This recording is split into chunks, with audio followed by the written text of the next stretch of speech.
O Baldi não para de falar nem no intervalo do programa. No intervalo eu faço. Para só um pouquinho. Os nossos espectadores não me param um pouquinho. Olha aqui. Não, mas quando ele vem que vai entrar no ar, ele começa a falar baixinho, né? Vem cá, é direito tributário. Mas quem é que tem o direito tributário? Quem tem o Estado. Eu quero saber se vocês lá no Congresso resolveram o problema dos tributos no Brasil. Pois olha. O IVA, por exemplo, vai sair. Esse talvez tenha sido um dos temas mais debatidos durante o Congresso. Essa necessidade de reestruturação da tributação que tem entre os estados, essas brigas que existem de concessão de benefícios por determinados estados, de diferenças de alíquotas interestaduais. Isso para os estados fora do eixo Rio, São Paulo, Minas Gerais é ótimo. A GM só vem para cá por isso. Se não tiver guerra fiscal, vai tudo lá para o centro do país. Pois olha. Guerra fiscal para alguns e defesa da economia interna para outros. São Paulo que não quer guerra fiscal, nem Minas, nem Minas Gerais, nem Rio de Janeiro. Depende, porque existem várias contradições.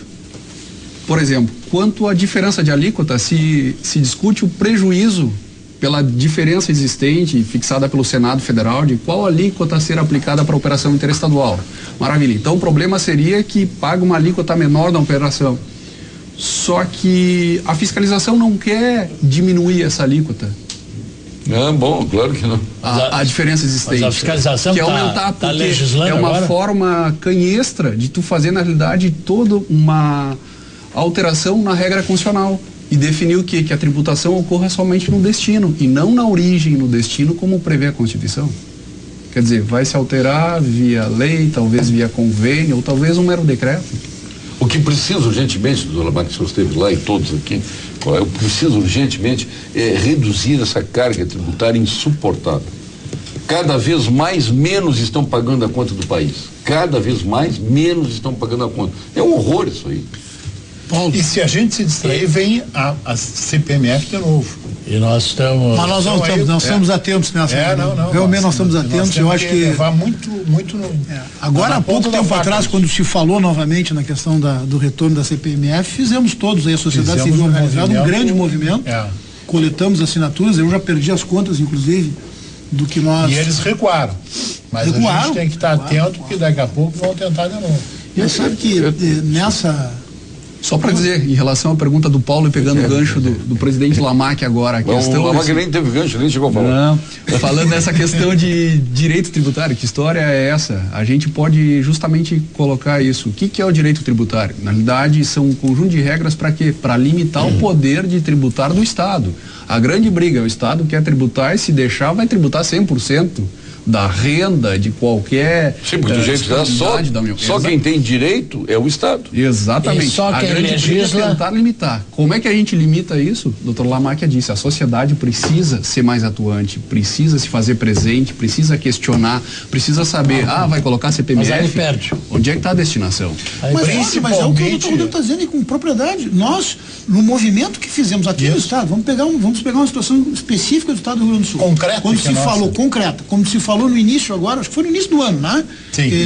Se falou numa retomada da CPMF, com um novo nome, etc. Nos mobilizamos, nós temos um site, inclusive, que está coletando assinaturas até hoje, né? Nos mobilizando, dizendo, agora chega, CPMF agora não. Chega, tá. E fizemos um movimento com todas as entidades da sociedade civil. A sociedade vai participar integralmente. Baldi, eu não ouvi mais falar da CPMF a partir de então.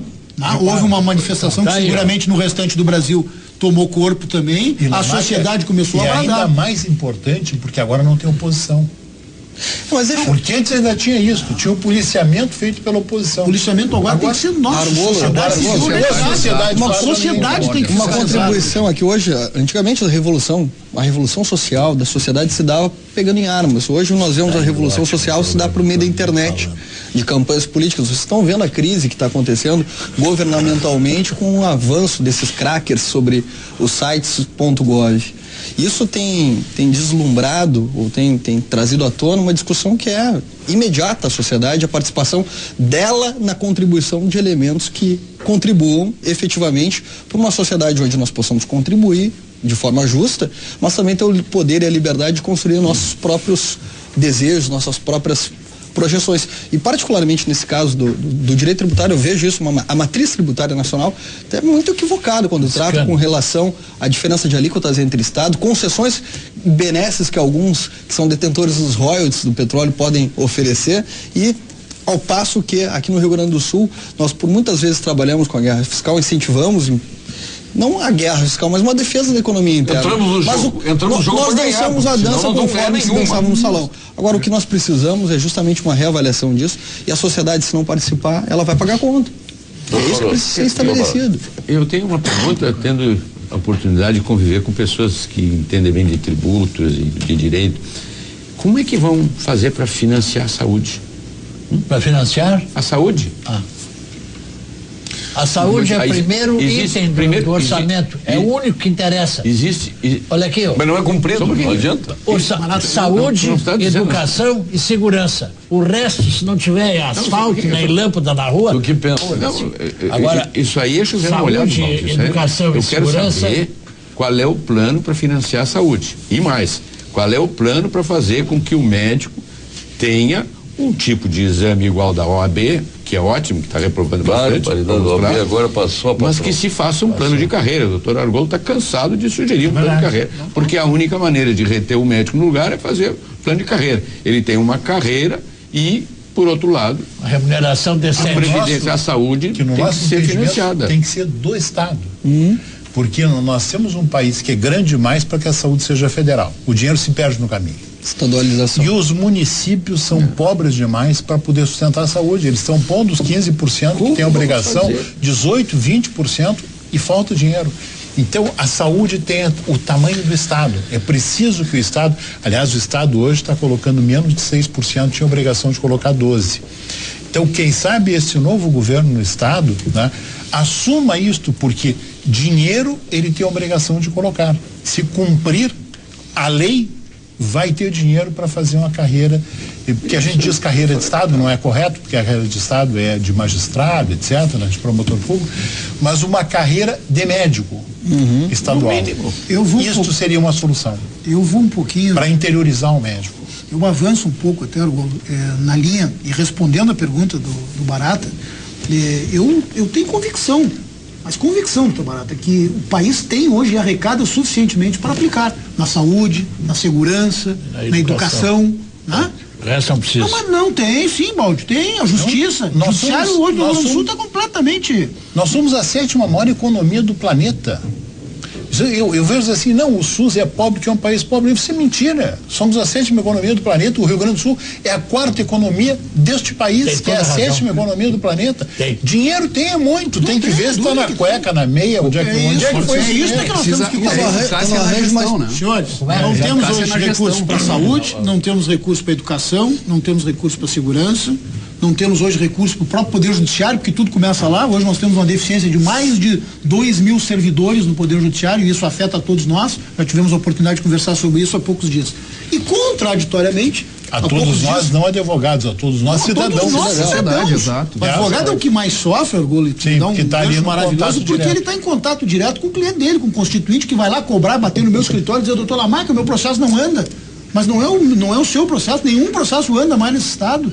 Nós temos que olhar de forma diferenciada. O Poder Judiciário é uma área muito sensível para todos nós. Tudo começa lá. Quando precisamos, eventualmente, de uma internação hospitalar, muitas vezes tem que se buscar no Poder Judiciário. Medicação, e tantas outras questões, né? Medicação. Mas o que me chamou a atenção, Paulo, esses dias, lendo uma pesquisa que foi desenvolvido um estudo pelo Instituto Nacional de Planejamento Tributário, e que está bem na linha do que nós conversávamos agora, e que o Barata perguntava com relação a de onde saem os recursos ou de onde poderiam sair os recursos. O que essa pesquisa, que foi divulgada na Exame, feita pelo Instituto Nacional de Planejamento Tributário, diz: o Brasil é o país que pior investe dinheiro de impostos. E aí, pasmem, senhores, 30 países foram consultados, avaliados. Os senhores sabem em que lugar ficou o Brasil? 31. Muito obrigado. Ficamos classificado. Ficamos no 30º lugar, atrás do Uruguai, da Argentina e de outros tantos países. Ou seja, é estarrecedor. É estarrecedor. Esta é a expressão. Pois é, isso aí, doutor Nelson. Olha aqui, um amigo meu comprou uma casa, 20 anos pagou. pagou juros, pagou 5 vezes mais do que valia a casa. Pagou, obviamente, em cima dos juros, ele pagou indiretamente impostos, né, tributos. E vai vender a casa agora, o valor não é o valor final que ele pagou, e sim o valor inicial do financiamento, corrigido para pagar a diferença. 27,5% vão tomar dele no valor. Não, até 15% sobre o ganho de capital. Sobre o ganho de capital. Não é 27,5%. Não, é 15%. É um pouquinho. 27,5% vão tomar dele no imposto de renda. É o seguinte, fica com o Léo. Na verdade, é um absurdo. Ela é, vamos dizer assim, totalmente procedente. É mordida de todo jeito. Qual que é a questão? O cara pagou o dobro, mais do dobro da casa. Exato, não há atualização, como se não tivesse inflação e não perdesse valor, aquele valor que foi declarado originariamente. Por isso, ele perdeu. Não tem essa atualização do bem. Deveria ter, porque senão a tributação é injusta, efetivamente. Tu sabes o que ocorre numa situação como essa? O bem que ele estava pagando com inadimplência, atrasos e outros tais, não acompanhou o seu valor. Então é perda, ele perdeu perdido. Como tem cliente meu que perde porque compra uma ação por tanto, depois quando vai vender tanto, ainda paga 15% sobre o ganho de capital. Tá, então existe um prejuízo e nós não podemos pôr a culpa do prejuízo na tributação. Se tu ganha, tributa. Se tu perde, tributa. Não, o tributo é sagrado.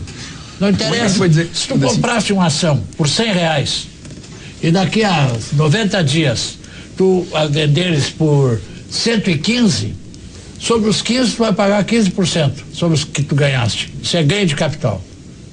E agora, mas a minha ação, o resto é história, é conversa.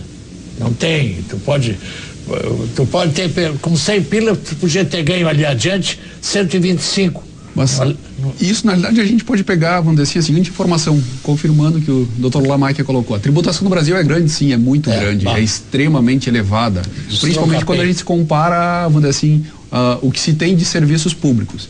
Agora, o que está acontecendo? Se a gente tem uma arrecadação alta, o serviço é ruim, é uma questão de gerenciamento. Além do gerenciamento, foi bem colocado aqui, vamos dizer assim, que essa guerra, a situação de tratamento diferente, de tributação diferente, conforme o destino da mercadoria, que gerou essa guerra fiscal, na realidade isso remonta ao ano de 89.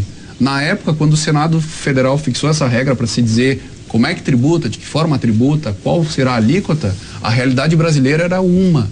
E o que se quis na época? Incentivar a industrialização da região Nordeste, Norte e Centro-Oeste. Só que esses estados já tiveram, vamos dizer assim, um grande salto industrial. E hoje é preciso rever. Talvez rever também a forma de distribuição e gestão dessas receitas. E aproximar aí sim essa receita direto do Estado, quem sabe, talvez seja a hipótese, para que o Estado tenha mais tributo em mão. Depois do doutor Rodrigo Dalcin, nós vamos ao ponto final. Contagem agressiva da Sul, mensagem de